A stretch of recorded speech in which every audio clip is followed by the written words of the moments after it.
Good afternoon, everyone. I hope I am audible and visible to all of you. Can you see me? Am I audible, visible? Can you wave hands? Can you raise your hands? Tell me that I am audible and visible to all of you. Yes or no? Anyone can tell me? Good morning, good afternoon, anything? So that I know that I am visible and audible to all of you. Ashrit, Sanju, Bojaraju. Am I audible? Am I visible to all of you?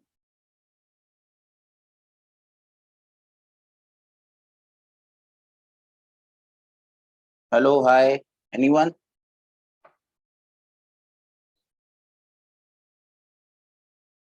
In today's class, we will be doing rigid body mechanics, or simply if you say rotation, we'll be dealing with rotation. Can you all hear me?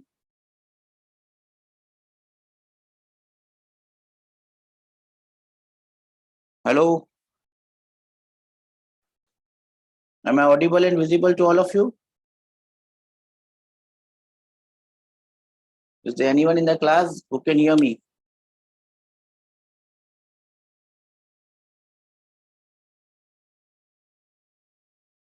No one can hear me? You raise hands, tell me good morning, good afternoon, chat something so that I understand that I'm audible.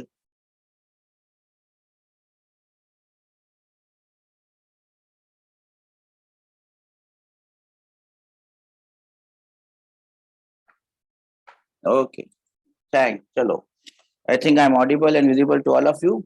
Rigid body, or in simple cases, in simpler language, we call it rotation. Now, this is one topic that everyone finds hard to understand, and it is a bit hard because now we are dealing with rigid bodies. And again, I would suggest that if a question of this chapter comes, as soon as you see it, unless it's a theoretical question, if they ask something, try to skip it if you don't want to waste your time onto it. Try to skip it. We'll only talk about those things here in this chapter, which I think that you can do in an examination hall. So I will just try to do it fast because rotation is vast and it is not possible to do the entire chapter. So we'll start to do it in a way that we cover the basic concepts of it. Rigid body, what is a rigid body? If you can see two bodies, if they are attached by a spring, if I move this with a velocity v2, this will not move with the same velocity v2. It will move with a different velocity. Now, if it is a rigid body, they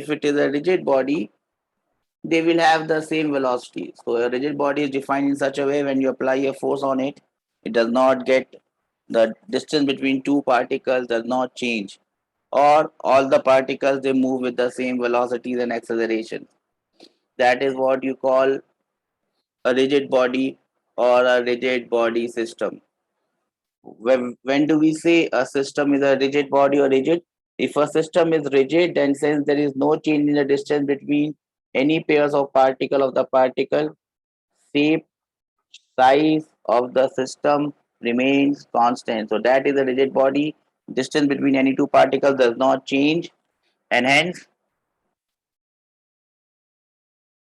it remains same. For every pair of particles in a rigid body, there is no velocity of separation or approach between the particles. So if you become one particle in that body, if there is some other particle on that body, you do not approach each other or you do not get separated from each other. You only see each other rotating with respect to each other. Okay. So that is what it is said here. Any relative motion of a point B on a rigid body with respect to another point A on the rigid body will be perpendicular to the line joining A and B. That is, they will not see any moving apart or coming closer. They will only see each other moving in circles. Remember this point. This is a very important point, and this is what it is explained here. If you can see, velocities of point A and B with respect to ground are V and VB, V and VB, as shown in the figure. Now, if you resolve it, you will have a component VA cos theta and VB cos theta. If this is a rigid body, this VA cos theta and this VB cos theta will be equal. So you will not see these two particles coming towards each other or going away from each other. You will only see, if you become this particle or this particle, you will see the other particle moving in circles. Do we understand this? Can I have some reason that we understand this, sir? This is how we define a rigid body, and this is how we imagine the motion of one particle of the rigid body with respect to the other particle. Can I have some reason that we understand this? And if you remember, I told you about the relative angular velocity. You can find the relative velocity divided by the distance r. You will get the relative angular velocity of one point with respect to the other point. Do we understand this? Can I have some raised hands? That we understand the basic concept of a rigid body. No velocity of approach, no velocity of separation. Types of motion of a rigid body is the next heading, in which we will try to understand what are the motion of the rigid body that we have to see. The first is pure translation. Now, this pure translational motion, as you know, we have been studying this. We have been studying this motion for long. Up till now, whatever motion we have studied, that motion is pure translational motion. We have assumed that the bodies are moving in pure translation. Up till now, all the bodies were moving in pure translation. Do we understand this, everyone? Do we understand this?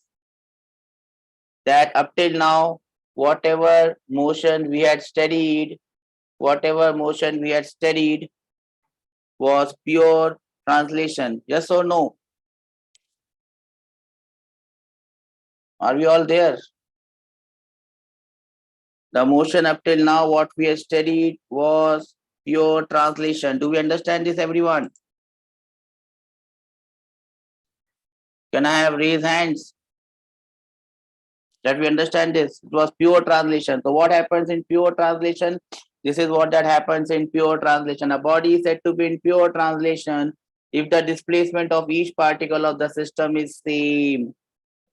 All particles get displaced by the same amount. See, you look at this particle M1, this particle M1, this particle M2, this particle M2. They all have same displacement, same velocity, and same acceleration. Such motion is known as pure translation. Then what about pure rotation? In pure rotation, what do you see? We have one axis which is known as axis of rotation.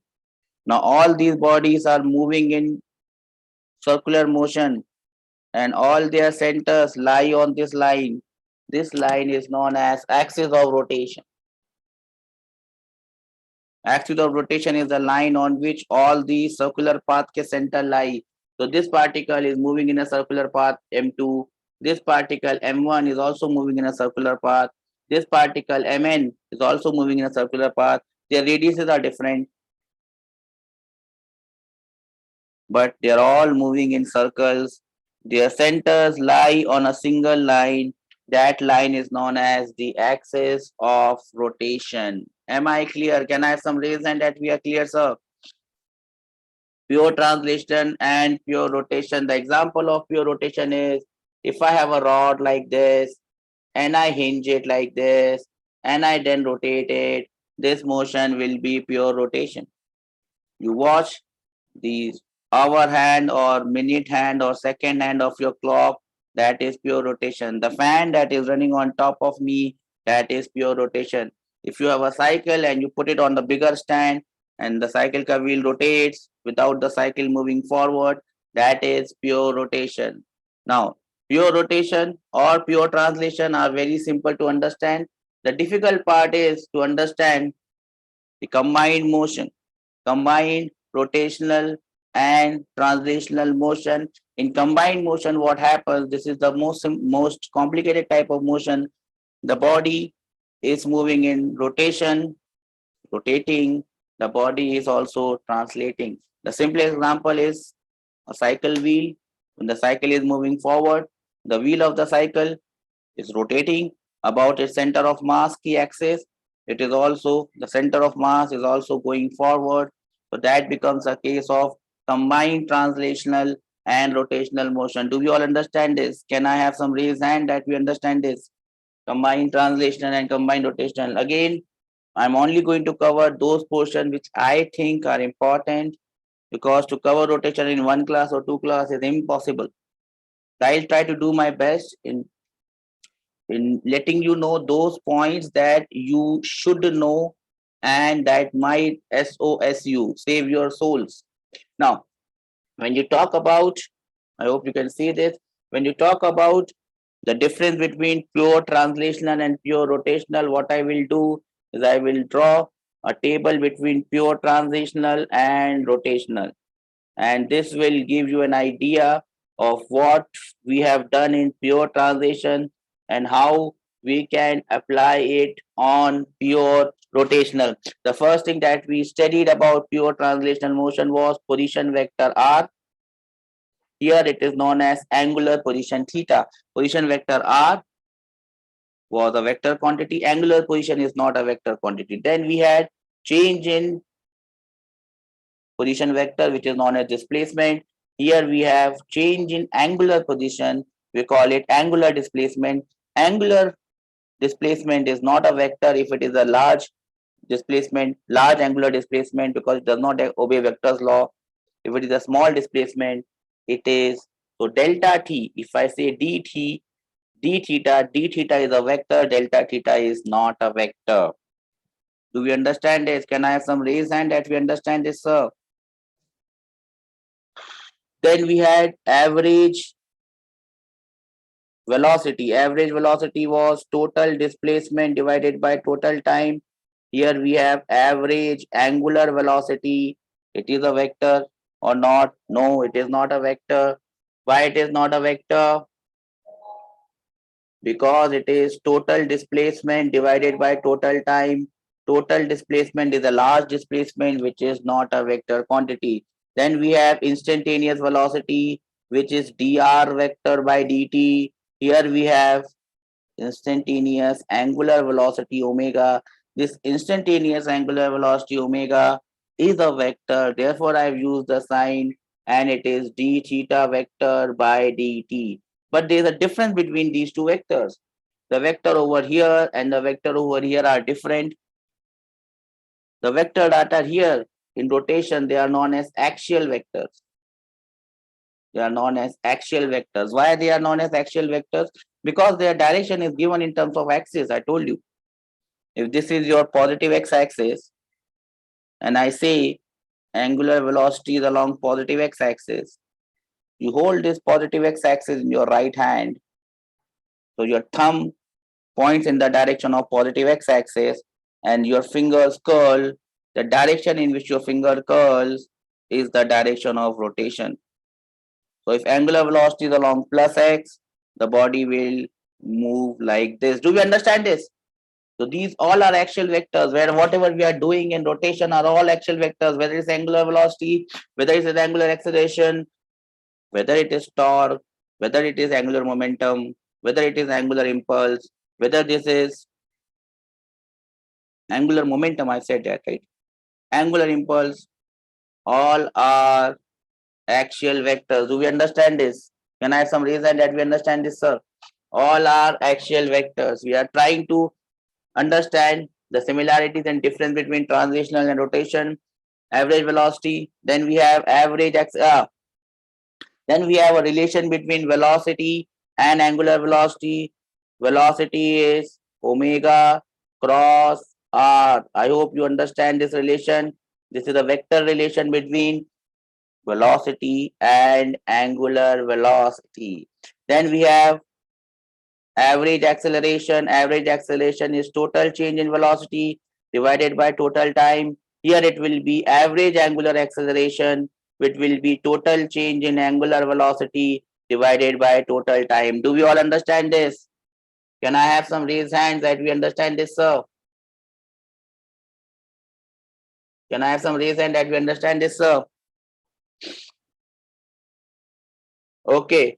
Now again, since there are a lot of terms still remaining, I'll make one more column here. Now this is transitional part and this one is the rotational part. Keep this thing with you. Transitional. In transitional thing we had A, acceleration, which is rate of change of velocity dv by dt. Here we have angular acceleration alpha, which is also an axial vector, which is d omega by dt. There is a relation between the two. There is a relation between the two. Between what and what? Between acceleration and angular acceleration. What is the relation? Acceleration is alpha cross r. Do we understand this? Do we understand this? It's a vector product, cross product of alpha with r. These are the relations. Now, as I said, everything has its rotational analog. Velocity ka analog is angular velocity. Acceleration ka analog is angular acceleration. Similarly, whatever job mass was doing in transitional, mass is known as inertia. Inertia. The thing that mass was doing in transitional motion, the same thing will be done by not mass, but something else. And that something else is known as moment of inertia. Do we know this term, moment of inertia? It is moment of inertia. I. Do we know this term, moment of inertia? Yes or no? Please raise your hand so that I can know whether you know this term, moment of inertia, or no.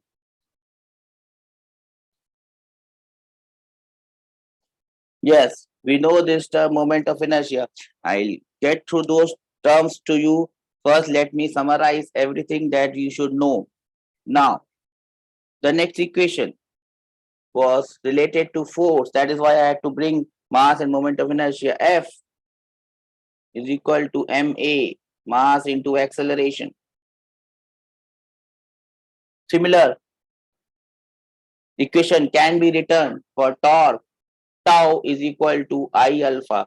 But remember, in the left hand side, I have written this as a vector equation because this is valid vectorly. This is not written as a vector equation because it is not valid vectorly. This equation is only written along the axis. So along the axis of rotation. So how do I write it? Torque along the axis. Torque along the axis is moment of inertia along the axis multiplied by alpha along the axis. Do we understand this? For example, if something is moving along this axis, so I find the torque along this axis. The torque along this axis will be equal to moment of inertia of the body along this axis multiplied by alpha of the body along this axis. Do we understand this? Can I have some raised hands that we understand this, sir? That the equation that I've written on the right hand side is an axial equation written on the axis. The equation on the left hand side is a vector equation, can be written along an axis. There's a relation between tau and f. What is the relation between tau and f? You must be knowing this. Let me remind you again.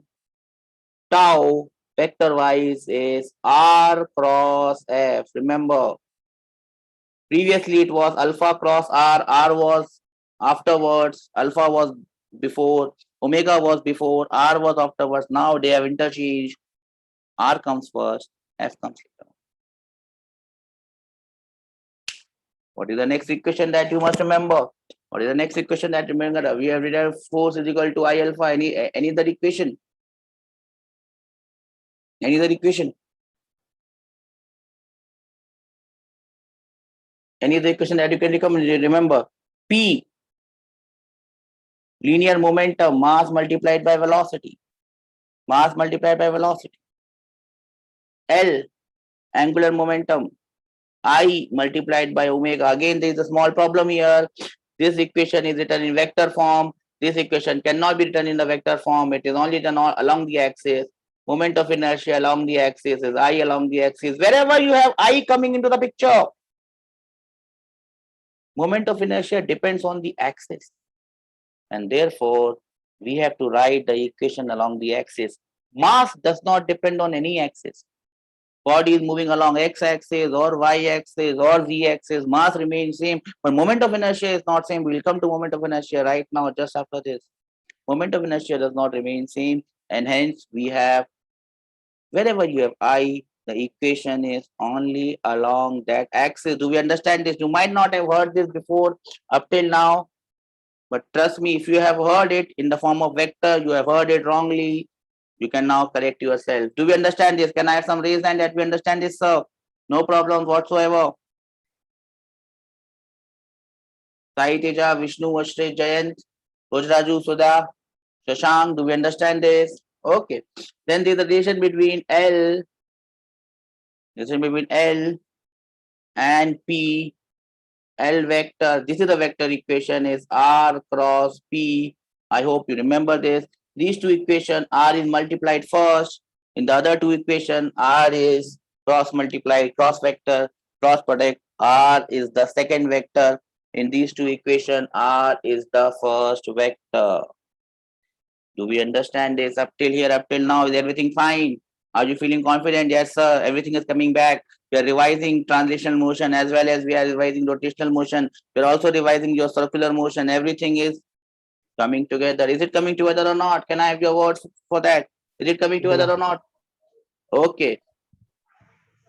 The thing has not stopped because I have to tell you each and everything about translation and each and everything about rotation. That is why rotation becomes tough, because translational motion you have studied for 5-6 chapters till work power energy, till center of mass. In rotational chapter, everything that you have studied about translation motion, you have to study it again, but only in one chapter. That is why one rotational chapter is equal to 7 translational chapters. From chapter number 1 till center of mass, everything that you have studied, you have to study it again, but in one chapter. That is why it is so big. Let us now again go on and keep on comparing translational motion here, rotational motion here, up till where we have reached. Up till where we have reached. We have reached up to momentum. Now, since we are at momentum, let us first understand law of conservation of linear momentum. What is law of conservation of linear momentum? Everyone knows this. If F is 0, momentum remains constant. Yes or no? This is law of conservation of linear momentum. Yes or no? Similarly, here if tau vector wise is 0, linear angular momentum vector wise will remain constant. Do we understand this? This is law of conservation of angular momentum and linear momentum put together. Do we understand this? Now, sometimes you will find that force is 0 only on one axis. If that is the case, then you can write it like this. If force along any x-axis, Fx is 0, momentum along x-axis will remain constant.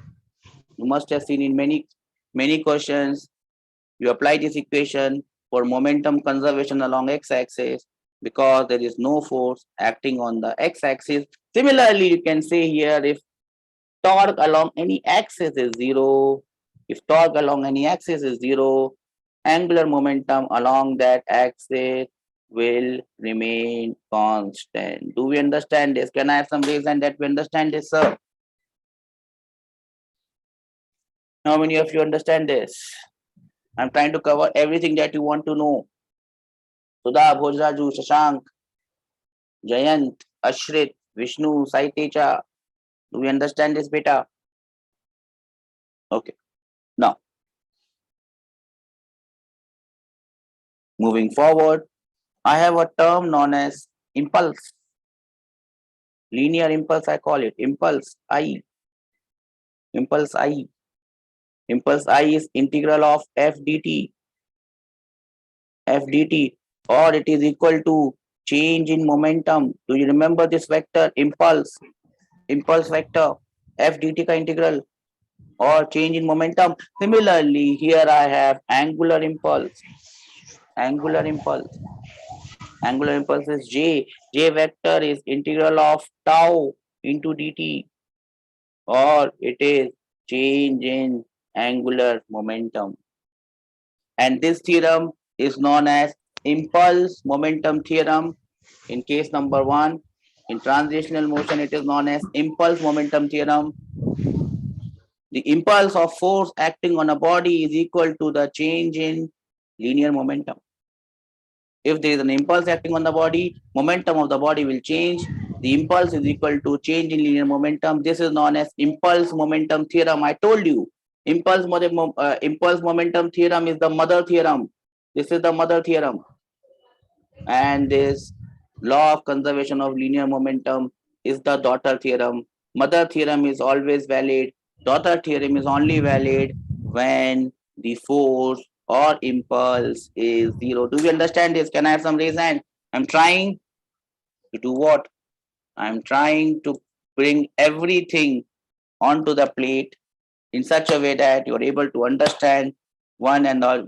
In fact, you are able to understand the entire mechanics in one class. That is my purpose here.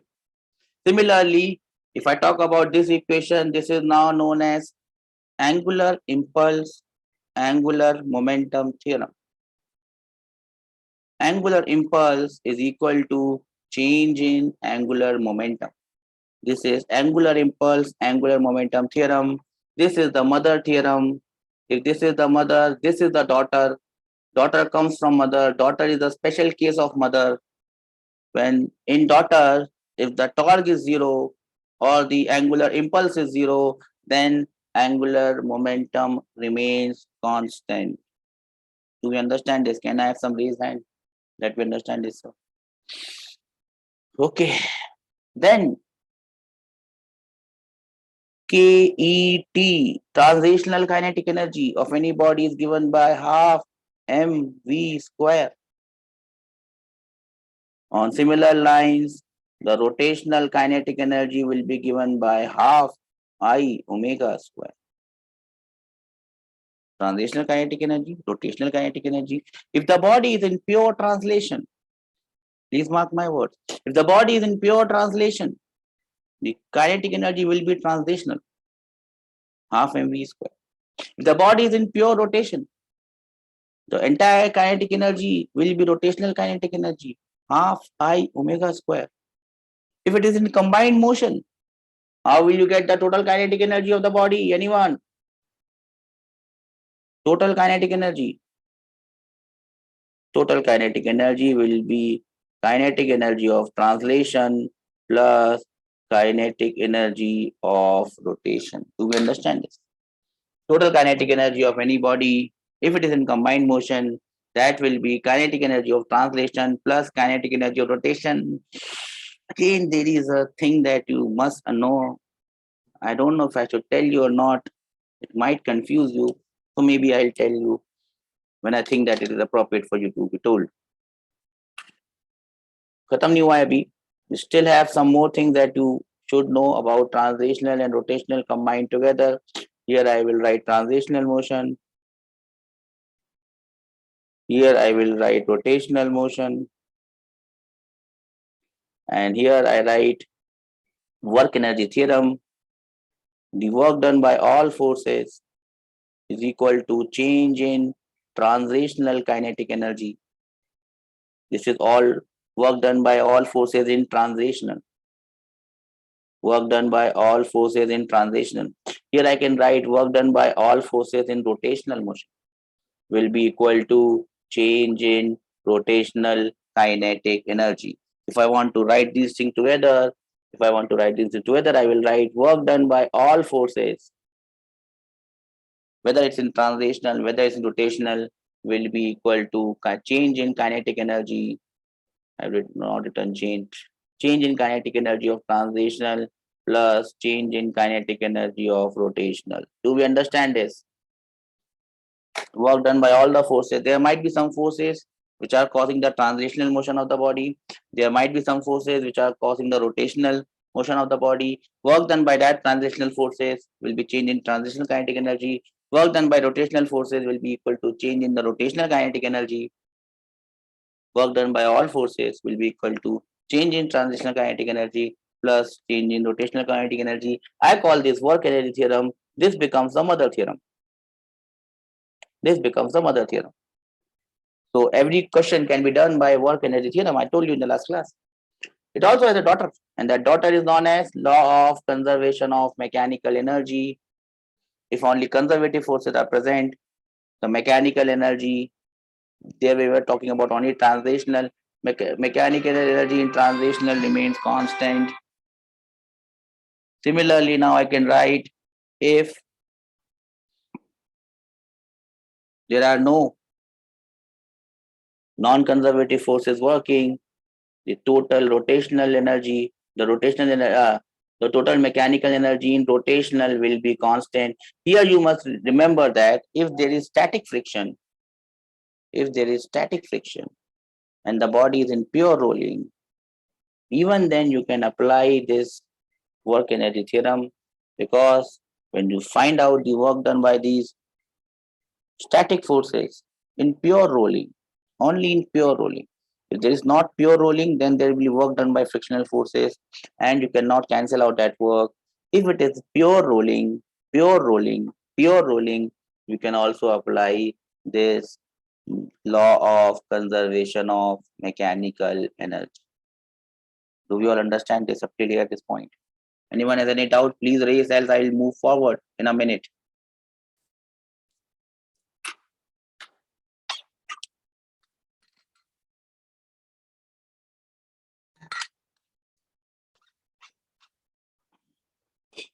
So what I have done up till now is summed up everything that we have done till now, because we are not going to come back to this. Starting from the first concept, which was the concept of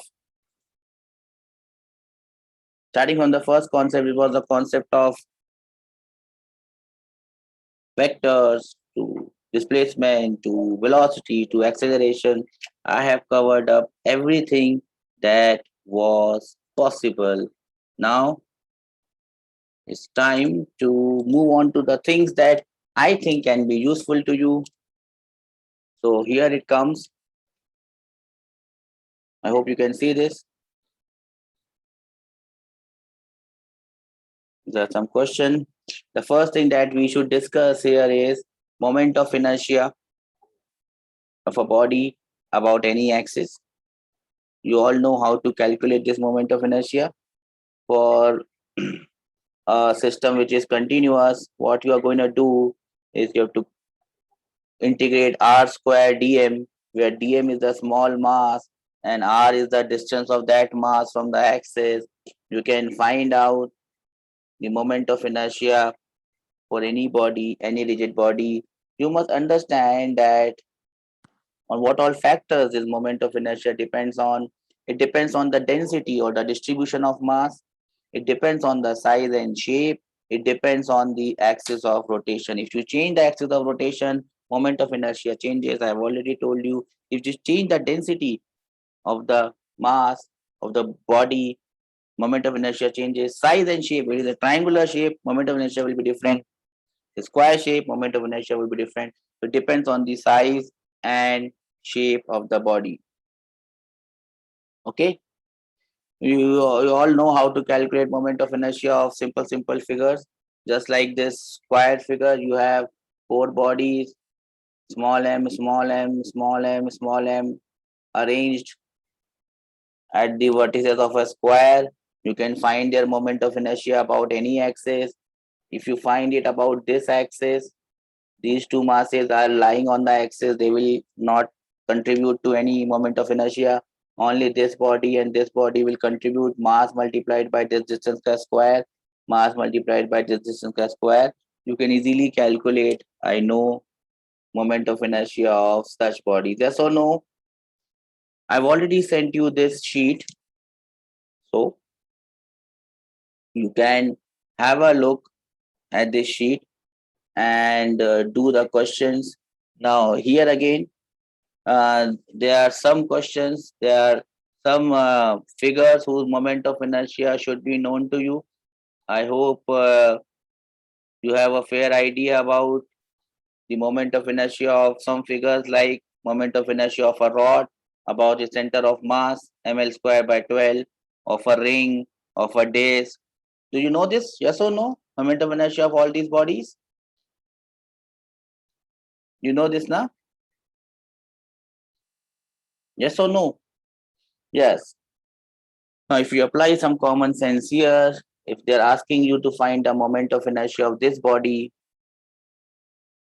about end axis of a rod, if you find the mass of the rod is m and length of the rod is l, about this axis, the moment of inertia is ml square by 12. No, it's ml square by 3.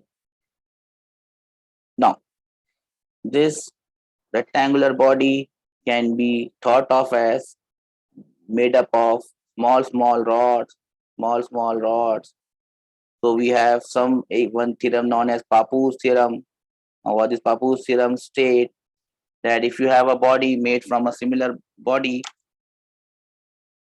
the moment of inertia of that body is same as the moment of inertia of the original body. The original body is a rod. Moment of inertia of this rod is dm. See, that is how they have calculated it. Dm into L square by 3. You integrate this dm and you will get ml square by 3. So this entire lamina will have moment of inertia of ml square by 3.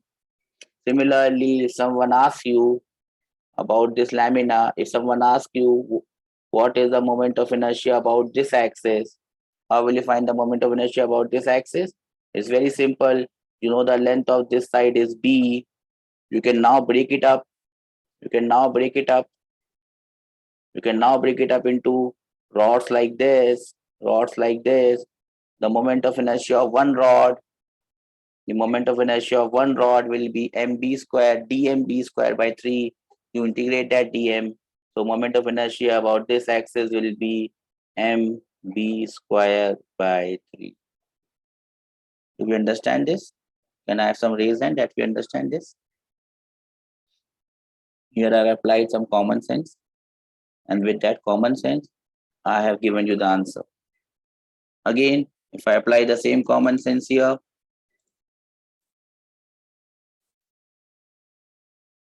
if I have this, do you see this?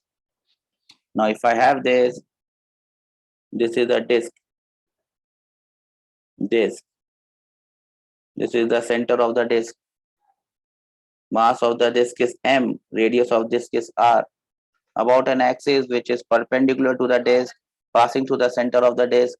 We all know the moment of inertia is mr square by 2. Yes or no? Mr square by 2. Yes or no? Do we know this or not?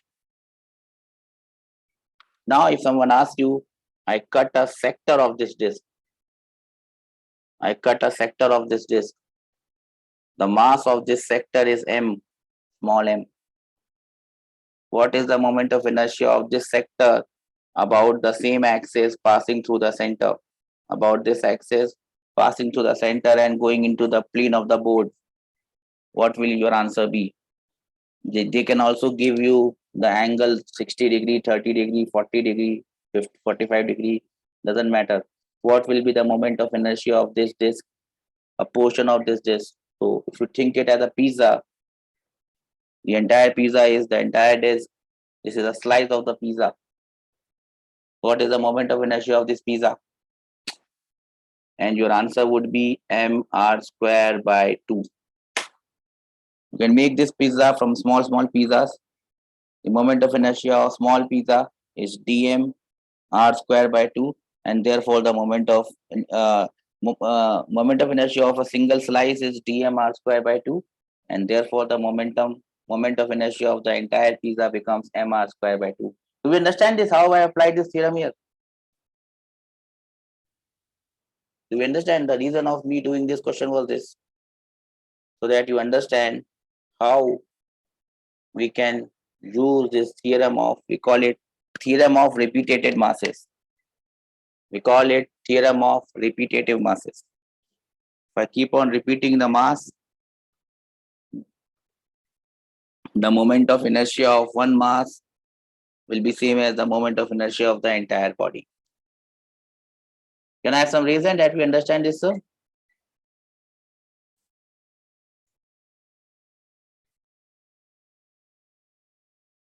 Okay, great. That brings us back to what we were discussing.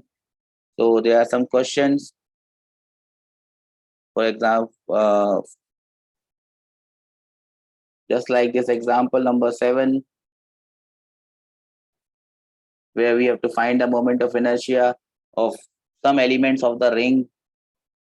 Mass of these elements are m, and they have asked the moment of inertia about the central axis. Same theorem has been applied here. Moment of inertia of any part of the ring will be m r squared. Okay, they have calculated the moment of inertia of all these things. I've sent you this sheet. I guess you should be able to remember all these moment of inertia because they are essential for your survival. Two theorems of moment of inertia. The first theorem, and you must remember that it is only valid for two-dimensional objects, not valid for a three-dimensional body. So this perpendicular axis theorem is not valid for a spherical ball. It is only valid for a disk. It is not valid for a spherical ball. Not valid for three-dimensional bodies. Only valid for two-dimensional bodies. And what does it state? If you have any type of rigid body, which is here, as you can see, you know the moment of inertia about two perpendicular axes. Let us say x and y. You know the moment of inertia of this body about x and y. You must also remember that this body must lie in the xy plane. So if the body is like this, you know moment of inertia about two axes. One is the x-axis, the other one is the y-axis. Both of the axes lying in the same plane as the plane of the body. Remember, this circle or this disk lies in the xy plane, which is the plane of the body. If you know the moment of inertia about two axes passing through one point, it can be the center of the body, it may not be the center of the body. X and y lying in the same plane. The moment of inertia about the third axis, which is perpendicular to the plane, will be given by I1 plus I2. In this case, this third axis, which is perpendicular to the plane, is given like this. Do we understand this? Yes. Okay. Great. So you can solve some questions which are given in this note, and I've given you the shortest possible note. If you can do whatever questions are given, just read the note once, do the questions. I'm sure you would be able to crack it. Okay. Then they have this parallel axis theorem. It is applicable to all types of body, whether they are two-dimensional or they are three-dimensional. It states that if you have an axis which is passing through the center of mass, then you have one more parallel axis which is parallel to this axis at a distance d from this axis. The moment of inertia about the axis is given by moment of inertia about the center of mass plus md square. I'm sure you know this result. One more implication of this result is moment of inertia of any body about the center of mass is minimum. Will you remember this? If someone asks you about which axis is the moment of inertia of a body minimum, and your answer is this. Now, this question may not be asked straight away. Suppose you have this pen. You have this pen, and I throw it. It goes like this. Oops. It goes like this. Tung, tung, tung, tung, tung, tung, tung. Or if I keep it on a surface and I give it a push, so it will rotate like this. Tick, tick, tick, tick, tick, tick, tick, tick. Here, it is moving in combined motion, translational as well as rotation. Here also, it is moving in combined motion, translational as well as rotation. In general, if any body is free to rotate, and you give it a torque, you give it a push, go and rotate, tuck, about which axis that body rotates? If any body is free to rotate, about which axis the body rotates? Suppose you have a tire. I don't know how your childhood has been, but my childhood was full of tires. We used to have this Purana tires of cycles and scooters. There were no cars in our time. Cycles and scooters, those tires who used to be discarded. We used to pick up those tires and with a stick, we used to ride those tires. We call it tire riding. Paiye chalana in Hindi. Tire riding. And we used to run with that tire and, roam around in colonies and our cities. Tire chalana bolte the. A tire or any body which is free to rotate, about which axis it rotates and why? Well, it always rotates about its center of mass. Why does it rotate about its center of mass? Because the moment of inertia of that body is minimum about the center of mass. Will you remember it?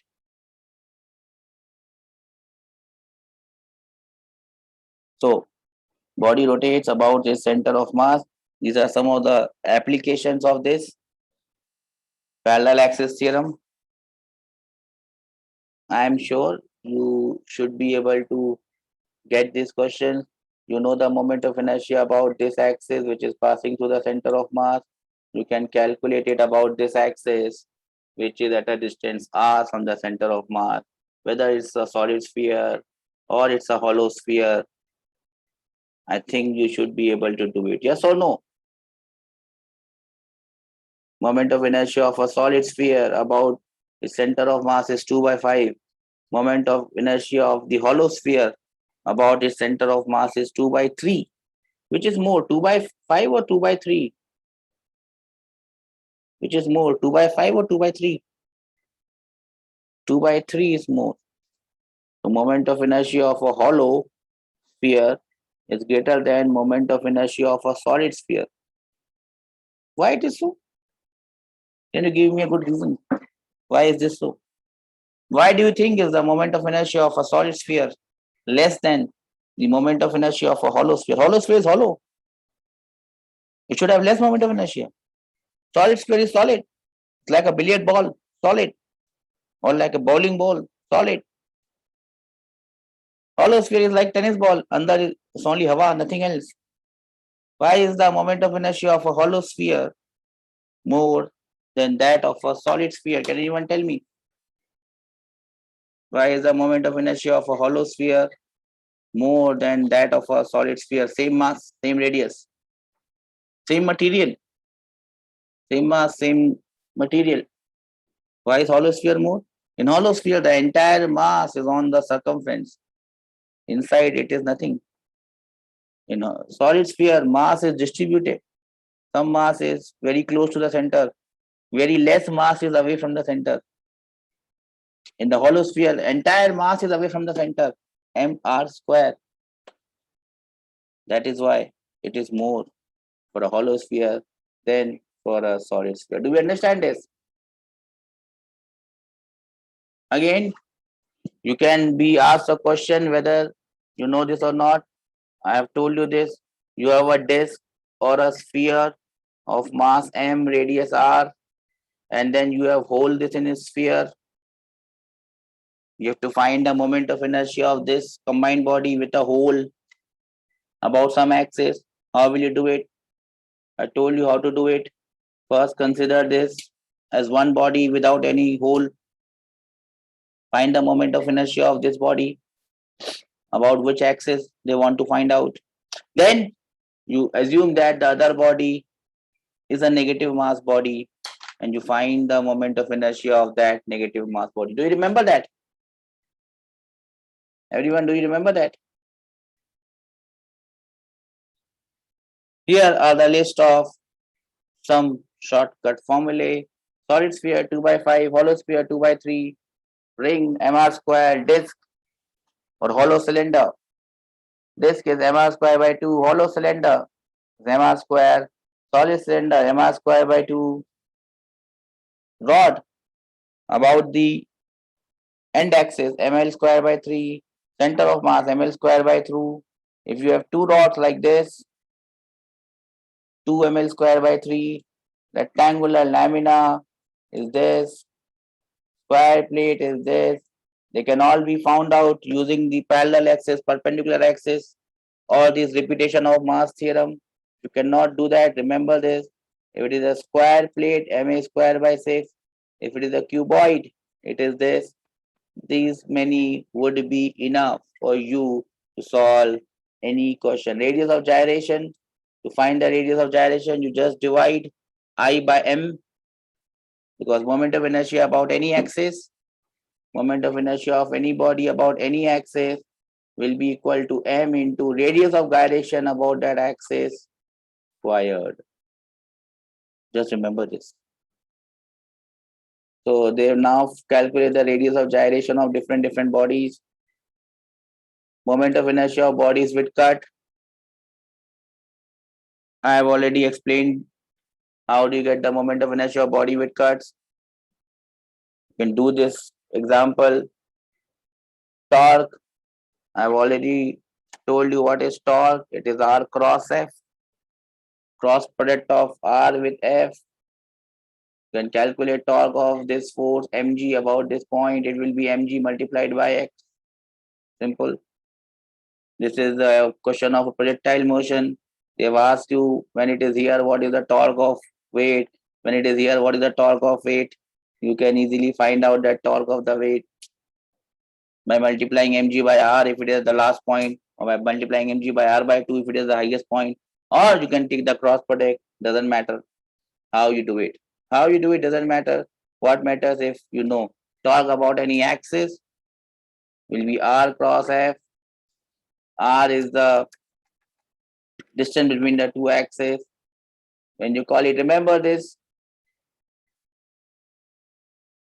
torque of a force about an axis. When can you find the torque of force about an axis? If the force is parallel to the axis, torque is 0.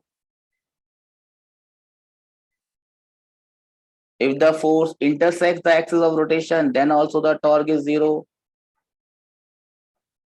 F is perpendicular to AB, but it does not intersect. In that case, it is not 0.